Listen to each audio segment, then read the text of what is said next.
JPC के member Arun Bharti जी, जो हमारे बिहार के ज़िला जमुई से रुकने पार्लियामान यानी सांसद हैं। सर, आपका फ़िक्र नज़र टीवी पर बहुत स्वागत, बहुत इस्तकबाल। बहुत बहुत धन्यवाद मुझसे बात करने के लिए। ज्वाइंट पार्लियामेंट्री कमेटी के मेंबर होने की हैसियत से मुख्तलिफ जगहों का आप दौरा कर रहे हैं, स्टेक होल्डर से बातचीत हो रही है, तो पहला सवाल तो इस संदर्भ में यही होगा कि कैसा रिस्पांस लोगों का, किस तरह से लोग अपनी बातों को रख रहे हैं और आप लोगों को क्या कुछ समझ में बात आ रही है? देखिए, थोड़ा सा मैं आपको इसका बैकग्राउंड दे दूं। जिस वक्त ये बिल पार्लियामेंट में इंट्रोड्यूस हुआ तो सबसे पहले किसी नेता ने अगर आकर इस बारे में ये कहा था कि इस पे वाइडर कंसल्टेशन होना चाहिए, तो वो हमारे राष्ट्रीय अध्यक्ष, पार्टी के राष्ट्रीय अध्यक्ष श्री चिराग पासवान जी थे। उन्होंने कहा था चूँकि ये बिल मंत्रालय ने ये बनाया है, बहुत ज़रूरी है कि जिनके बारे में ये बिल है, जिनको अफेक्ट करने वाला है, उनसे रायशुमारी होनी चाहिए, उनके कंसर्न्स को, उनकी चिंताओं को जानना चाहिए। आप इसे किसी कमेटी को भेज दीजिए ताकि जहाँ पे जाकर के वाइडर कंसल्टेशन हो सकता है। उनकी बात को सरकार ने सुना। उसके बाद बिल को जेपीसी उसमें गठित की गई और वहाँ बिल को भेजा गया। और जेपीसी का एक ही मूल उद्देश्य है कि हम लोग सभी पक्ष जो इससे अफेक्टेड होंगे उनसे बात की जाए। इस मुस्लिम समाज के जितने भी प्रबुद्ध लोग हैं, बुद्धिजीवी लोग हैं और कोई भी अन्य जो अपनी बात को रखना चाहते हैं, अपनी राय रखना चाहते हैं, अपनी चिंताओं को रखना चाहते हैं, यहाँ आकर रखें, ताकि सभी की राय को लेकर के फिर हम लोग जेपीसी में से एक रिपोर्ट बना करके जो सरकार को सौंपेंगे, सरकार उसमें से सकारात्मक चीज़ें उठा करके एक समग्र सकारात्मक बिल लोकसभा में पास करने के लेकर के आएगी। जेपीसी आपकी जितनी भी चिंताएं हैं, जितने भी कंसर्न्स हैं, जो भी आपकी राय है, सबको सुनने के लिए पहले तो दिल्ली में सारी बैठकें हो रही थी और लेकिन इसके बाद ये तय हुआ कि हम हर राज्य में जाएंगे। जो लोग हमारे पास नहीं आ सकते हैं, हम उनके पास जाएंगे और जा करके सबकी बातों को सुन करके उस रिपोर्ट में समग्र करके इकट्ठा करके हम सरकार को सौंपेंगे। ये तो जेपीसी का अनडाउटेडली एक बड़ा कदम है और एक सोची समझी एक मंसूबा, मजबूत मंसूबा है ये एक तरह से देखा जाए तो, कि स्टेक होल्डर्स की राय जानी जाए, लोगों को बुला के या वहाँ जाके।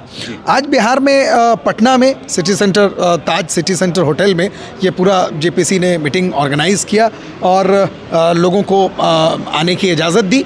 और मैं समझता हूँ कि तकरीबन 7 से 8 डिफरेंट ग्रुप्स में, जिसमें ब्यूरोक्रेट्स भी थे, एडवोकेट्स भी थे, उलमा भी थे, इस्लामिक स्कॉलर्स भी थे, जर्नलिस्ट्स भी थे, डिफरेंट प्रोफेशनल्स थे और तमाम अलग अलग स्कूल ऑफ थॉट्स के, दो रिलीजन के अंदर जो तमाम डिफरेंट स्कूल ऑफ थॉट्स के लोग हैं वो थे और तमाम पॉलिटिकल पार्टीज़ के भी यानी माइनॉरिटी रिप्रेजेंटेशन ने यकसर इसके रिजेक्शन का मुतालबा किया, मैं जहाँ तक समझ रहा हूँ।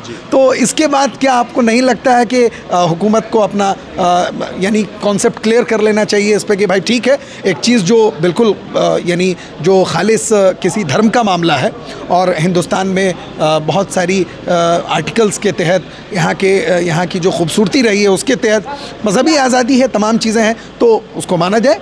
कैसा लगता है? देखिए, जेपीसी का जो मैंडेट है वो ये है कि हर पक्ष को हम सुनेंगे, हर पक्ष की हम राय लेंगे, उनसे राय शुमारी लेंगे, हर पक्ष की चिंताओं को, कंसर्न्स को जानेंगे। हमारा मकसद है कि हम सबकी राय को लेकर के एक कॉम्प्रिहेंसिव रिपोर्ट बना करके सरकार को दे। इसके बाद सरकार का दायित्व है कि हम इस रिपोर्ट में से कौन कौन सी चीज़ें लेकर के आगे हम बिल में अमेंड करेंगे। और मुझे ये विश्वास है। आप अमेंड बोल रहे हैं, लोग रिजेक्शन का मुतालबा कर रहे हैं। मैं ये बता रहा हूँ, देखिए, बिल को पूरा रिजेक्ट करने के बजाय आप उसमें से देखिए कि उसमें से क्या अच्छी चीज़ें हैं। देखिए, अभी तक जो 44 अमेंडमेंट जिसकी जिक्र हो रही है, उसके अलावा क्या बाकी चीज़ों की जिक्र हुई है? नहीं हुई है। छोटी सी बात है कि सर्वे कमिश्नर आज नहीं, 1995 में जब वक्फ एक्ट 1995 हुआ था, उसके बाद से लेकर के क्या सर्वे कमिश्नर जो अपॉइंट हुए थे, क्या उन्होंने सारी संपत्ति को सर्वे कर लिया है? क्या वामसी पोर्टल में डेटा जो है वो सही है? अगर वो किसी कारण से अगर वो त्रुटियां रह गई हैं तो क्या उनको सही नहीं होना चाहिए? इसलिए बहुत ज़रूरी है कि जब राय शुमारी होगी, सबकी बातों को, चिंताओं को, कंसर्न को जाना जाएगा, तो हमारी मोटी रिपोर्ट जाएगी सरकार के पास। इसमें से जो अच्छी चीज़ें हैं, मुझे पूर्ण विश्वास है कि सरकार उन अच्छी चीज़ों को लेकर के बिल में डाल करके फिर कंसल्टेशन के लिए लाएगी या लोकसभा में लाएगी, जहाँ फिर से उस पर बहस होगी। तो ये फाइनल स्टेप नहीं है। बिल्कुल। तो वहाँ पे जब बहस होगी और अगर ज़रूरत महसूस होगी तो सरकार आगे कदम उठाएगी। एक सेकंड लास्ट क्वेश्चन, और इसमें थोड़ा सा छोटा सा काउंटर ये है कि कोई भी चीज़ अगर ख़राब होती है, जिस्म का कोई हिस्सा मुतासिर हो गया, तो हम उसको ठीक करते हैं, ना कि उसको पूरे तौर पर अमेंड करने और पूरे तौर पर चेंज कर देने का हम इरादा रखते हैं। मतलब अगर वक्फ अमेंडमेंट बिल यानी ये लाए बगैर उसमें सुधार की जाती, जो चीज़ें गड़बड़ है, तो कैसा रहता? देखिए, आपने फिर ध्यान से पढ़ा नहीं उसको। यह है वक्फ अमेंडमेंट एक्ट, यानी कि जो पुराने कानून में जो भी चीज़ें सही नहीं थी उसको सही करने के लिए ही सरकार ने ये बिल लाया है।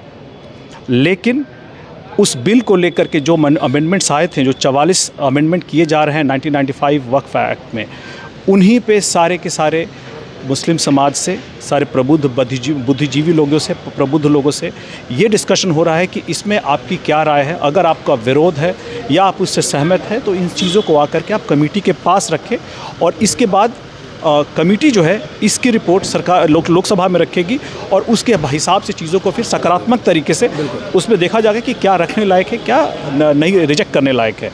तो ये प्रेरोगेटिव सरकार का है, लोकसभा का है। फिलहाल जेपीसी के तौर पे हम लोगों का जो मैंडेट है कि हम सब लोगों की रायशुमारी लें, हम लोग वही कर रहे हैं। एक आखिरी सवाल ये है कि जमुई के आप सांसद हैं, जमुई में सबसे बड़ा इशू आपकी नज़र में क्या था आपके सांसद चुने जाने से कबल, यानी पहले, और अब आप उसको कैसे हैंडल करने की पोजीशन में हैं? आपका क्या हर एक बड़े लीडर का ये एक मंसूबा होता है कि भाई मैं जब पोजीशन में आऊँगा, सत्ता में आऊँगा तो इस चीज़ पे एक बड़ा काम करूँगा, क्या है वो?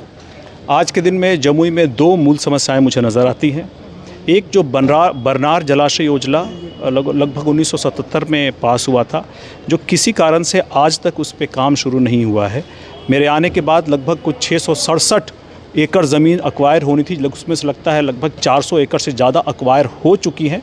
लगातार प्रशासन और हमारे समन्वय के कारण जो कुछ बचा हुआ है कुछ आगे के कुछ महीनों में उसको भी हम लोग पूरा कर लेंगे और मुझे पूर्ण उम्मीद है कि अगले फाइनेंशियल ईयर में हम लोग इस स्टेज पे पहुंच जाएंगे जहां बरनार जलाशय योजना को हम लोग क्रियान्वित करने के जगह आ सके, जहां पर उस पर फाइनेंशियल एलोकेशन होकर उस पर काम हो सके। दूसरी बात है रोड्स का, खास करके सड़क का जो मामला है। चिराग पासवान जी ने बहुत काम किया था, बहुत सारे गाँवों को सड़कों से जोड़ा था, लेकिन अभी भी बहुत सारे गाँव हैं जो रह गए हैं। उन्हीं गाँवों को, सड़कों को लेकर के गांव से जोड़ने वाला काम, उसमें हम लोग लगातार एक्टिव हैं और सरकार से बात करके लगभग अभी विजय कुमार सिन्हा जी के डिपार्टमेंट से हम लोगों ने 7 सड़कों का दिया था आवेदन, लगता है वो अप्रूव हो गया है। और अशोक कुमार जी को भी दिया था, अशोक चौधरी जी को भी, वहाँ से भी कुछ अप्रूवल आया है। इस बारे में हम लोग अभी क्षेत्र में जाएंगे तो पूरी जानकारी कौन कौन सी सड़कें अप्रूव हुई है उसके बारे में वहाँ देंगे। तो ये दो मूल समस्याएँ हैं जो मुझे जमुई में समझ में आई है। आने वाले वक्त में हम लोग पानी पे भी काम कर रहे हैं। जब भी जो गढ़ी डैम योजना है, अपर क्यूल योजना है, कैसे बेहतर पीने का पानी और ये सिंचाई के लिए हम लोग पानी को उपलब्ध करा सकें, ये भी हमारे फोकस में है। बहुत शुक्रिया, आपने अपना कीमती समय दिया। हमारे साथ अरुण भारती जी मौजूद थे जो जमुई से सांसद हैं, जेपीसी के मेंबर हैं। इन्होंने सफाई के साथ तमाम हमारे प्रश्नों के उत्तर दिए। कैमरामैन मोहम्मद शाहिद रहमानी के साथ Fazal Rahman Rahmani, city centre hotel, Patna.